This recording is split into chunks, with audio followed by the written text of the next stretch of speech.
15 critical items that Fema says that you need to keep in your homes for emergencies. Have you seen what's actually being tucked away in the emergency guidelines laid out by Fema? It's not just a bit of be careful advice anymore. It is now a 47-page document that admits if things go south, you're on your own. No one's going to be coming to help you. We've all seen it in the news, the shambolic response after Hurricane Katrina, or the families left freezing in Texas a few years ago. The pattern is the same. The government tells you to stay calm, while the actual systems are collapsing all around you. The harsh reality that they're finally admitting is that you and your families need to survive for the first 72 hours on your own without any help. Roads could be blocked, networks could be down. Emergency services are probably going to be totally overwhelmed. This is what the baseline is now. And that is when the UK is hit by a major crisis, the first 48 to 72 hours. People like you, people like me, we're on our own. Storm Arwen in 2021, there were thousands and thousands of people left without power for over a week. 2018, the beast from the east. Shops were left empty, emergency services were stuck, and roads were blocked all over the place. The UK heatwave from 2022 to 2023, railroads were buckling, wildfires were spreading, and the NHS was just overwhelmed. The 2007 floods, entire communities were cut off for days on end, some even weeks, and potable water was just nowhere to be found. Delivery services couldn't get to them. And on top of that, cyber attack warnings across the entire country, from the NCSC and the National Grid. Some experts are saying that just a single major attack could leave massive parts of the UK in entire darkness for weeks. Emergency services in the UK are stretched thinner and thinner and thinner than ever. They're at breaking point. So now the government's message is clear. You must be able to take care of yourself before help arrives, because it could be a long time before that help even comes. So Fema, the guys in charge of the disasters, have quietly put out a list of 15 items that they want you to stockpile in your homes. And honestly, most of us have been doing it wrong.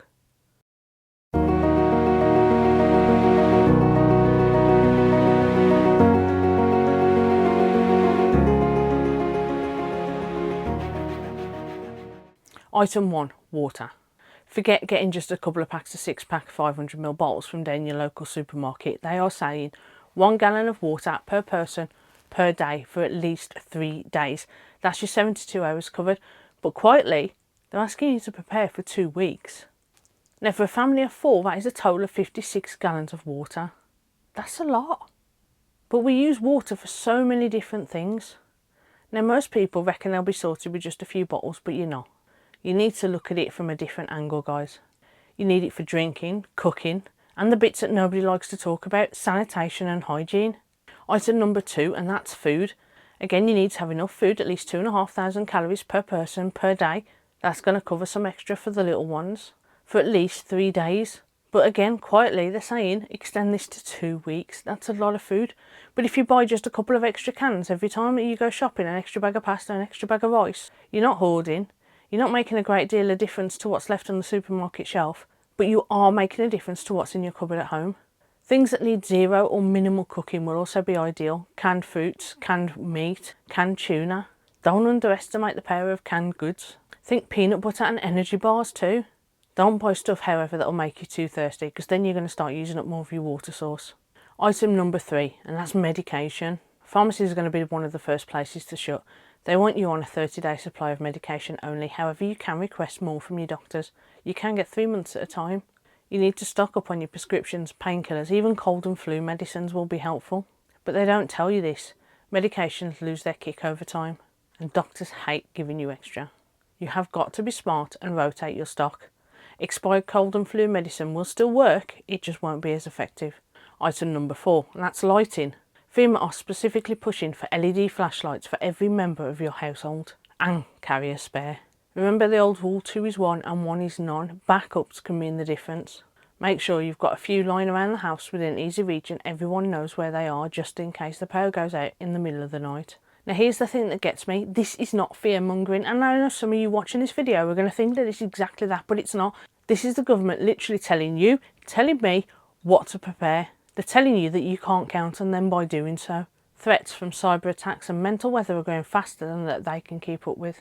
We've all just gone through storm and a lot of people are still cut off because of it. Now I know it's a bit grim, but I'd rather have those 56 gallons of water and look like a little bit of a nutter than be the one stuck on a roof waiting for a boat that ain't gonna come. Now what do you guys reckon? Is this sensible prepping? Do you think it's fear mongering? Do you think Fema's wrong for asking us to prepare like this? Or do you think it's a good idea? I'm curious if any of you guys have actually started a disaster cupboard yet. Let me know in the comments down below, what do you think you need and what have you already got ready? Right, let's rattle through the rest of these then guys, because it gets a little bit more specific than just torches, water and food. Item number 5 then, and that's a battery powered or a hand crank radio. If the Wi-Fi goes down and the masts are down, then your iPhone is basically an expensive paperweight. That's all it is. You're going to need an old school way to hear the emergency broadcasts or potentially pick up any CB transmissions from your local ham radio operators. Don't underestimate the information that gets around by the power of word by mouth. Verify your information though guys, that's always important. Now item number 6 is a first aid kit, and a good first aid kit at that. Not something that you've bought at the local £1 and above or pound shop jobby. We're talking about proper trauma supplies, bandages, antiseptic wipes, burn gel, possibly even a tourniquet if you know how to use one. And I mean know how to use it properly. If the hospitals are overwhelmed, you've just become your family medic. Taking a first aid course as well is always a good idea, and not just for emergencies. Item number 7 is a whistle. And I know it sounds really simple and a lot of people can just stick their fingers in their mouth and whistle, but a good whistle is a good tool. If you're trapped or you need to signal for help, it's going to be much louder and it saves precious energy as well. It's a lot easier to blow into a whistle than it is to continually shout for help and try and be overheard. Item number 8, dust masks, specifically N95s. Whether it's smoke from fires or just dust from debris collapsing, you need to be able to breathe in an emergency situation. You might need to travel and you might need to filter out some of those dust particles from the air. Make sure you've got enough for at least 3 per people in your household. Spares are very important here. Item number 9, wet wipes and bin bags. Now let's be real for a minute here guys, if the water's not on and the toilets aren't working, are they? This is for personal sanitation. It's grim, no one wants to talk about it, but it's necessary. You might want to stock up quite a few of these. Item number 10 then is a wrench or pliers, and it's not just for DIY. This is to turn off the gas or the water if there's a leak. And if you can't shut them off, your house could become a death trap. Best to have them and not need them than to need them and not have them. Item 11, manual can openers. That battery operated can opener that your grandma got you 3 Christmases ago, it ain't going to be working if the electricity's out. You need a manual hand can opener, and you need more than one as well. The amount of people that stockpile cans of beans and hot dogs and canned ham, but they don't have a can opener to get into it unless it's an actual manual one, is unbelievable. You also get can openers on a lot of Swiss Army knives as well, so don't forget you might already have those. They come in very handy. Item 12, local maps. Don't forget about these guys, they are important. A lot of people only navigate using sat-navs. They don't know their local area. Google Maps or sat-nav, if they're down, you need to know the area and you need to know the shortcuts. Local maps can be a lifesaver in helping you get home to your family or helping you get away from trouble. Make sure you have a couple lying around. Item 13 then is a solar charger or 2. This is to keep what little tech you have alive when the batteries have run out if the electricity is not working.